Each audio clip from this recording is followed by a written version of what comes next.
Bonjour à toutes et tous et bienvenue dans la grande interview. Je reçois aujourd'hui Awa Donmelo, responsable politique ivoirien, mais aussi vice-président de l'Alliance internationale des BRICS. Monsieur Donmelo, bonjour. Bonjour. Alors justement, ces pays du Sahel, en particulier ces pays de l'Alliance des États du Sahel, le Niger, le Mali et le Burkina Faso, on voit une certaine initiative originale dans la souveraineté qui commence à faire des émules, il faut bien le dire. Oui, c'est un laboratoire. Pour nous, en Afrique, c'est un vrai laboratoire, non seulement de souveraineté, mais de panafricanisme. Parce que les États ont acquis pratiquement leur souveraineté en chassant les bases militaires françaises, mais se regroupent pour constituer une force, une véritable force. Et donc, pour nous, c'est non seulement un laboratoire de souveraineté, mais un laboratoire de panafricanisme. Et je crois que l'appui que toute la jeunesse africaine apporte à cette expérience-là est à la hauteur des ambitions et des aspirations de tout le continent africain. Alors justement, dites-nous en plus, parce qu'on réalise pas forcément, moi je me rappelle avoir vu au moment la prise de pouvoir du président, enfin des élections du président ghanéen, quand Ibrahim Traoré est venu le féliciter, il était reçu comme un... très bien reçu, la population lui a fait une ovation. Ah oui, mais dans tous les pays africains, s'ils arrivent, ils seront reçus de la même façon. Parce qu'ils représentent un peu ce que veut le continent africain. Cette aspiration à plus de souveraineté et à plus de solidarité entre les États africains. Et l'AES constitue vraiment le laboratoire. Et ce laboratoire-là, tous les Africains sont en observation. Leur réussite sera la réussite du continent, mais leur échec aussi sera vraiment un espoir perdu.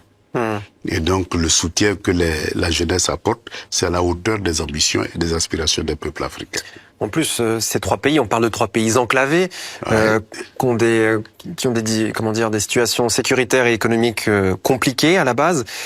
Et j'aimerais prendre l'exemple de la situation de défense. On parle de cette zone des trois frontières où les djihadistes, les terroristes passent d'un pays à l'autre, qui avant c'était au fil justement de pour se cacher, et la frontière faisait que les soldats pouvaient pas les poursuivre, alors que maintenant il y a c'est ce qu'on observe, cette force conjointe des trois pays qui commence à avoir des effets. Et oui. Et justement, c'est ça. Aujourd'hui, l'Afrique fait face à de terribles défis, surtout en matière sécuritaire. Et c'est ensemble qu'on peut mener ce combat-là et gagner ce combat-là. Parce que dès lors que vous avez un pays qui combat, eh bien, il se réfugie dans un autre pays à côté. Et si ce pays-là les héberge ou les nourrit, évidemment, ça constitue des rampes de lancement contre les pays qui se battent. Et donc, cette expérience d'unifier toutes les forces militaires entre ces trois pays constitue un atout majeur dans la mesure où ils sont pourchassés et traqués de partout. Et avec l'assistance technique de la Russie, eh bien, ils ont les équipements de pointe nécessaires pour faire face aux menaces djihadistes. Et donc, je crois que ces deux expériences-là, c'est-à-dire le partenariat stratégique avec la Russie, parce qu'on ne peut pas continuer à se battre avec des flèches, il faut des technologies plus avancées, il faut des services de renseignement assez poussés. L'Afrique n'a pas encore les moyens de se procurer ces technologies et ce type de renseignements. Et donc, une alliance stratégique permet de se doter rapidement des moyens nécessaires pour faire face à ces menaces-là. Et aujourd'hui, ils sont en train de dépasser le cadre sécuritaire parce que le djihadisme se nourrit de pauvreté. Et donc, on ne peut pas combattre le djihadisme sans mettre en place les structures pour développer l'économie. Ils sont en train de mettre en place une banque d'investissement communautaire qui va permettre non seulement de raffiner l'or et donc d'utiliser l'or comme des réserves et pouvoir lever du financement sur le marché international pour accroître le développement économique de ces pays-là.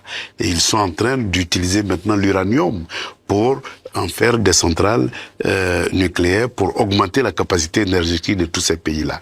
Et ils sont en train donc de se préparer pour de grands projets de développement en termes d'infrastructures communautaires, donc d'interconnexion des infrastructures entre ces différents pays-là et de création de pôles de développement industriel pour passer d'une économie primaire à une économie industrielle.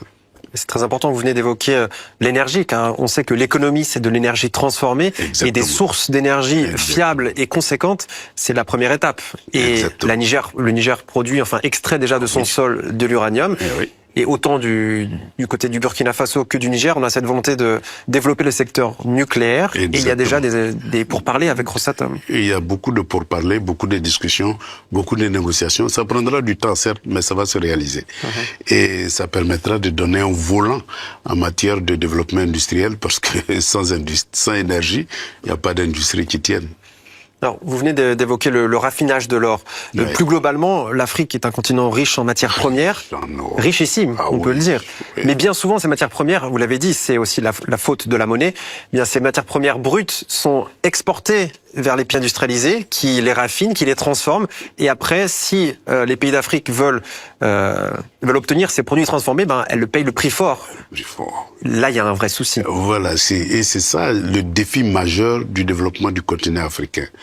Comment transformer les matières premières en produits finis? Et ce défi-là ne peut se réaliser que si l'Afrique brise les anciens accords économiques qui les lient, parce que la division internationale du travail est telle que l'époque coloniale avait besoin de matières premières, mais aussi de débouchés. Et donc, c'est cette économie-là qui a été contractualisée sous forme d'accords de coopération. Et donc, l'économie primaire est la conséquence de ces accords-là. Et lorsque ces accords sont brisés et que le pays se met en rang de bataille pour développer son industrie, eh bien, il faut se doter d'une monnaie soutenue par l'or. Parce qu'il n'y a pas meilleur argent que l'or. Je vais dire, c'est la monnaie de toutes les monnaies. Or, c'est ce que l'Afrique a. La mère de toutes les monnaies. La mère de toutes les monnaies. Et c'est ce que l'Afrique a en abondance. Donc, il n'y a aucune raison que l'Afrique n'ait pas les moyens de son développement. La seule raison, c'est que jusque-là, notre or fait l'objet de contrats de concession et l'or qui est produit va à l'extérieur pour constituer des stocks et des réserves dans d'autres pays. Et l'Afrique n'en bénéficie pas. Mais on l'a vu encore, pour revenir sur l'AES, c'est le Mali et le Niger qui ont revu leur code minier pour qu'ils soient davantage, pour qu'ils contribuent davantage à la richesse nationale. Exactement. C'est la première étape. Ouais. C'est la première étape. Aujourd'hui, avoir une monnaie solide soutenue par l'or, c'est la première étape du développement. Parce que sans souveraineté monétaire, c'est celui qui donne l'argent qui dicte comment utiliser cet argent-là. Or, les Occidentaux, en donnant l'argent, ne veulent pas créer des concurrents de leur industrie. Ils veulent toujours créer des compléments à leur industrie. Et donc, ils investissent toujours dans les infrastructures et dans l'industrie d'extraction minière et d'achat de matières premières. C'est ce qui les intéresse. Donc, si nous n'avons pas cette autonomie, cette souveraineté monétaire-là et souveraineté financière, il est bien évident qu'on n'aura jamais les moyens de notre développement. Un mot sur votre pays, la Côte d'Ivoire. C'est une année importante, une année électorale. Quels sont les enjeux de cette élection? Et je crois que les enjeux sont là. C'est la bataille pour la souveraineté. La Côte d'Ivoire est le pays clé de l'Afrique de l'Ouest, surtout francophone. C'est le moteur de l'Afrique francophone. Et donc, l'avènement de la souveraineté en Côte d'Ivoire va entraîner un extraordinaire développement de la volonté d'intégration des économies ouest-africaines, mais surtout de faire marcher rapidement le développement, c'est-à-dire le passage d'une économie des matières premières à une économie des produits finis, dans la mesure où la Côte d'Ivoire a développé à un point élevé la production de matières premières, que ce soit le cacao, le café, l'EVA, palmier à huile, coton, anacarde, etc. La Côte d'Ivoire a poussé très loin l'économie des matières premières.